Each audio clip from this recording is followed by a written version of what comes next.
siapakah Aristarkus dalam Alkitab? Bagaimana pengaruhnya dalam misi pelayanan Rasul Paulus?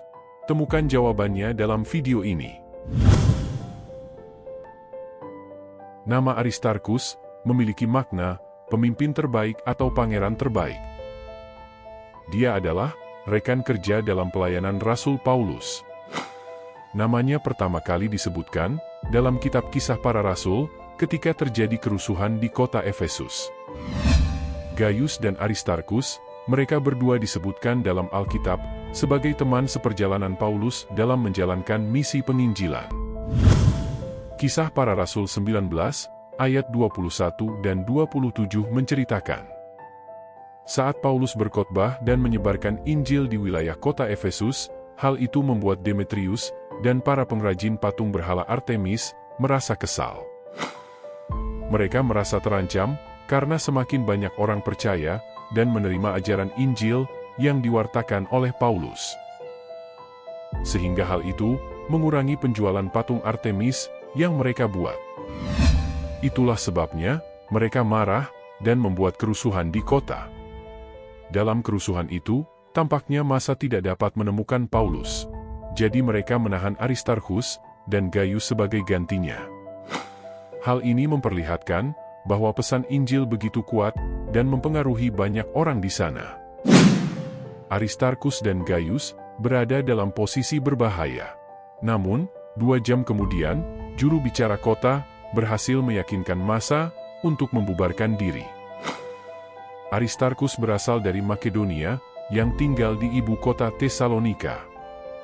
Tertulis dalam kitab Kisah Para Rasul 27, ayat 2. Tidak diketahui dengan jelas latar belakang Aristarkus, bagaimana dia menjadi seorang Kristen.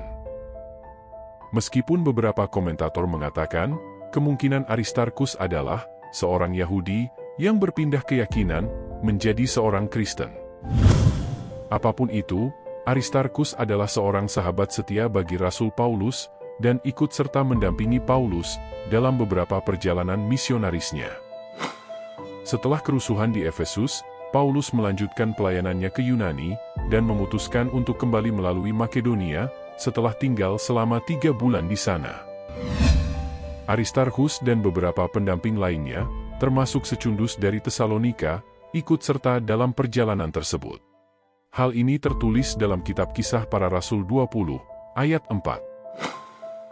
Setelah itu, Aristarkus pergi bersama dengan Paulus dalam pelayaran pertama menuju Roma, namun tidak diketahui apakah Aristarkus sampai di Roma saat itu. Paulus kemudian menyatakan dalam suratnya kepada jemaat di Kolose bahwa Aristarkus berada bersamanya pada waktu Paulus dipenjarakan di Roma. Dalam kitab Kolose 4, ayat 10, Paulus berkata demikian, "Salam kepada kamu dari Aristarkus, temanku sepenjara, dan dari Markus, kemenakan Barnabas. Tentang dia, kamu telah menerima pesan, terimalah dia, apabila dia datang kepadamu." Pada catatan terakhir, nama Aristarkus juga disebutkan di dalam surat Rasul Paulus kepada Filemon.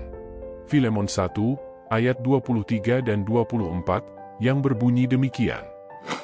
"Salam kepadamu dari Epafras, temanku sepenjara, karena Kristus Yesus, dan dari Markus, Aristarkus, Demas dan Lukas, teman-teman sekerjaku." Melalui suratnya ini, jelas, Rasul Paulus sangat menghargai pelayanan Aristarkus, dan juga sebagai sahabatnya dalam Kristus, yang sangat setia melayani Tuhan. Tidak ada informasi yang diketahui, apa yang terjadi dengan kehidupan Aristarkus selanjutnya. Alkitab juga tidak memberikan informasi yang lebih lanjut tentang kehidupannya. Namun secara tradisi menyebutkan, ada kemungkinan Aristarkus menjadi uskup Apamea di kota Syria.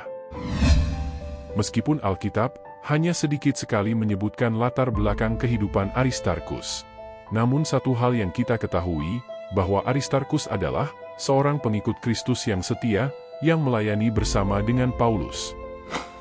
Kesimpulannya adalah, sangat sedikit referensi Alkitab yang memberitahukan tentang prestasi yang dilakukan oleh Aristarkus. Tetapi, justru hal itu semakin mengingatkan kita, bahwa seorang pelayan Kristus tidak harus menjadi orang yang terkenal untuk melakukan hal-hal yang besar. Mungkin, kita tidak selalu mendapat perhatian dari orang lain ketika kita melayani Kristus. Tetapi yang penting adalah bahwa Tuhan melihat dan menghargai setiap pelayanan yang kita lakukan. Kolose 3, ayat 23 berkata demikian, apapun juga yang kamu perbuat, perbuatlah dengan segenap hatimu, seperti untuk Tuhan, dan bukan untuk manusia.